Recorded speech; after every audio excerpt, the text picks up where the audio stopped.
మన ప్రభువును రక్షకుడైన యేసుక్రీస్తు వారి నమ్ములందరికీ వందనాలు. దేవాతి దేవుడు మనల్ని ప్రేమించి ఈ మంచి సమయాన్ని ఇచ్చాడు. ప్రియమైన దేవుని బిడ్డలారా, వాక్యాన్ని ధ్యానించుకుందాం.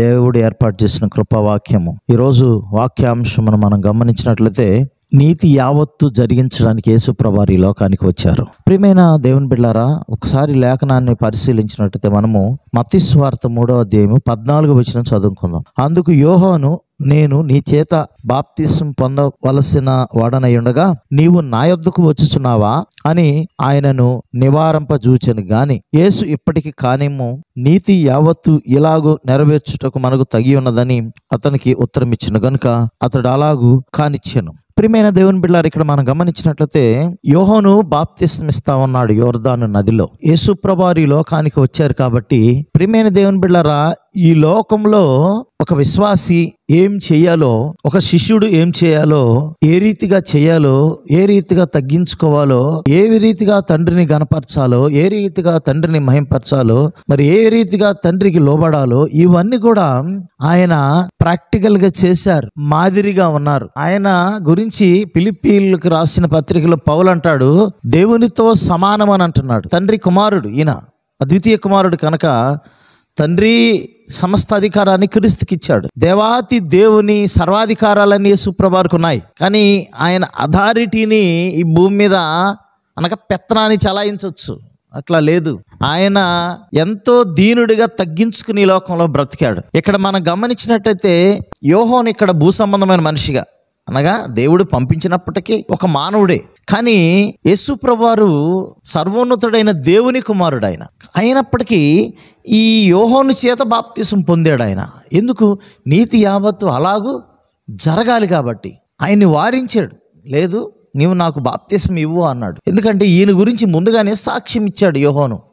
నేనైతే నీళ్లతో బాప్తిసం ఇస్తున్నాను, కానీ నా వెనక వచ్చేవాడు నాకంటే గొప్పవాడు, ఆయన అగ్నితో పరిశుద్ధాత్మతో బాప్తిసం ఇస్తాడని సాక్ష్యం ఇస్తాడు ప్రభువారి గురించి యోహాను. కాబట్టి ప్రియమైన దేవుని బిడ్డలారా, ప్రభువారిని మనం గమనించినట్లయితే అన్ని విషయాల్లో ఆయన గొప్ప మాదిరిగా ఉన్నాడు.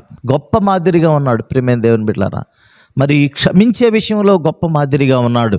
ఉదాహరణగా పాపపు స్త్రీ పాపం చేసి ఎవరైతే చూశారో ఆమెను ఇశ్రాయేలీయులు వాళ్ళందరూ తీసుకొచ్చి ధర్మశాస్త్రం ప్రకారం ఏమి చంపివేయాలి, రాళ్లతో కొట్టని చెప్పినప్పుడు ప్రభువారి దగ్గరకు తీసుకొచ్చినప్పుడు ఆమెను క్షమిస్తాడు. మీరు ఎవరైనా పాపం చేయవాడు ఉంటే వాడు మొట్టమొదటి నా మీద రాయి విసరండి అన్నప్పుడు ఎవడు చిన్నపిల్లల నుంచి పెద్దవాడి వరకు చూశారు, ఏదో ఒక పాపం చేసేమంటారు, ఆ రాళ్ళు కింద పడేసి వెళ్ళిపోయారు. కానీ యేసు ప్రభువారు ఆమె మీద రాయి విసిరి ఆమెని శిక్షించవచ్చు, కానీ అలా చేయలేదు. అమ్మ, మరెన్నటికీ తప్పు చేయకుండా నువ్వు మంచిగా బ్రతుకు అని ఆమెను పంపించేశాడు. అంటే క్షమించాడు. పేతురు కూడా చెప్పాడు, 70 ఏళ్ల మార్లు మట్టుకి క్షమించాలి నీ సహోదరుని చెప్పాడు. కాబట్టి ప్రియమైన దేవుని ఈ రీతిగా మనం గమనించినట్లయితే నీతిని జరిగించాడు ఈ భూమి మీద. ఆయన పరిశుద్ధమైన జీవితం జీవించాడు, యథార్థమైన జీవితం జీవించాడు. ప్రియమైన దేవుని బిడ్డలారా, ఆయన సహనము కలిగి ఉన్నాడు, ఓర్చుకున్నాడు. తను నిందించి వారి నిందలు ఆయన మీద పడ్డప్పటికీ వారిని తిరిగి నిందించలేదు. తనను కొట్టినప్పటికీ తిరిగి కొట్టడానికి ప్రయత్నం చేయలేదు, పగ తీర్చుకోవడానికి ప్రయత్నం చేయలేదు. నీతిని జరిగించాడు ఈ భూమి మీద యేసుప్రభువారు. కాబట్టి ఆయన ఎంత దీనుడో మనం చూస్తాం.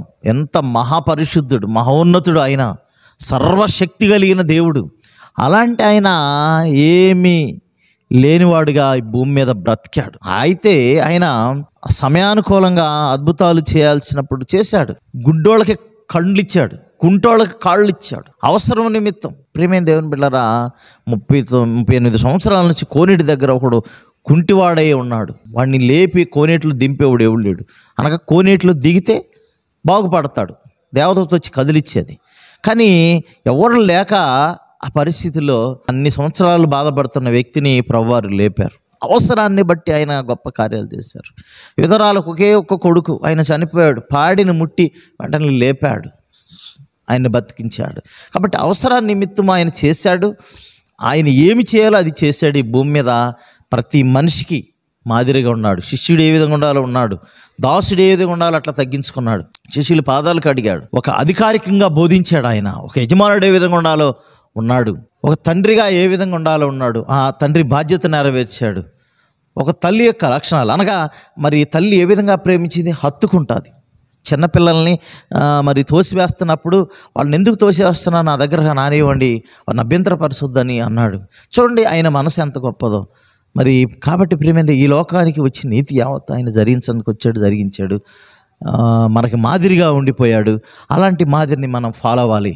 మనకి మాదిరిని సెట్ చేశాడు ఈ లోకంలో యేసుప్రభువు. మనం కూడా అలాంటి మాదిరిగా జీవించి బ్రతికి అనేక మందికి మాదిరికరంగా ఉండాలి. దేవుడి పరిశుద్ధ వాక్యం దీవించిన గాక. ఆమెన్. మమ్మల్ని మిక్కిలిగా ప్రేమించిన ప్రియ పరలోకపు తండ్రి, మీకు వందనాలు. వాక్యం మా హృదయంలో ఫలింపు చేయండి. అనేక మంది హృదయాల్లో ఫలింపు చేసి, అవును నీతి యావత్తుని ఈ లోకానికి మీరు జరిపించారు. మీరు ఏదైతే ఎందు నిమిత్తమైతే ఈ లోకానికి వచ్చారో అది జరిగించారు ప్రభు. రక్షణ ప్రణాళికలో మరి మీ రాజ్యాన్ని విత్తడానికి, తండ్రి యొక్క రాజ్యాన్ని ఇక్కడ గురించి చెప్పడానికి, తద్వారా మానవులందరూ పాపాలను విమోచించడానికి వచ్చారు. అది మీరు జరిగించారు. కాబట్టి ఆ క్రమంలో మరి విధేయత చూపించాల్సిన చోట విధేయత చూపించారు ప్రభు. తగ్గించుకోవాల్సిన తగ్గించుకున్నారు ప్రభు. ఓర్చుకోవాల్సిన చోట ఓర్చుకున్నారు. నిజంగా మీరు సక్రమంగా విధానాన్ని జరిగించారు. ఆ రీతిగా మేము కూడా మరి నీతి యావత్తు జరిగించేవారుగా మమ్మల్ని బలపరచండి, దీవించమని యేసు పరిశుద్ధనామమున అడిగి వేడుకుని ప్రార్థన చేస్తున్నాం తండ్రి. ఆమేన్. మన తండ్రి అయిన దేవుని ప్రేమయు ప్రభువైన యేసుక్రీస్తు వారి కృపయు పరిశుద్ధాత్మ సహవాసం ఇక్కడ చేరమానకను సకల పరిశుద్ధులకు ఎల్లప్పుడూ తోడే నడిపించును గాక. ఆమేన్. అందరికీ వందనాలు. ప్రియమైన దేవుని బిడ్డారా, దేవుడు మీ అందరిని దీవించి ఆశించి బలపరచును గాక. మరి కొద్ది కాలాన్ని మనందరం కలుసుకుందాం. God bless you all. Hallelujah.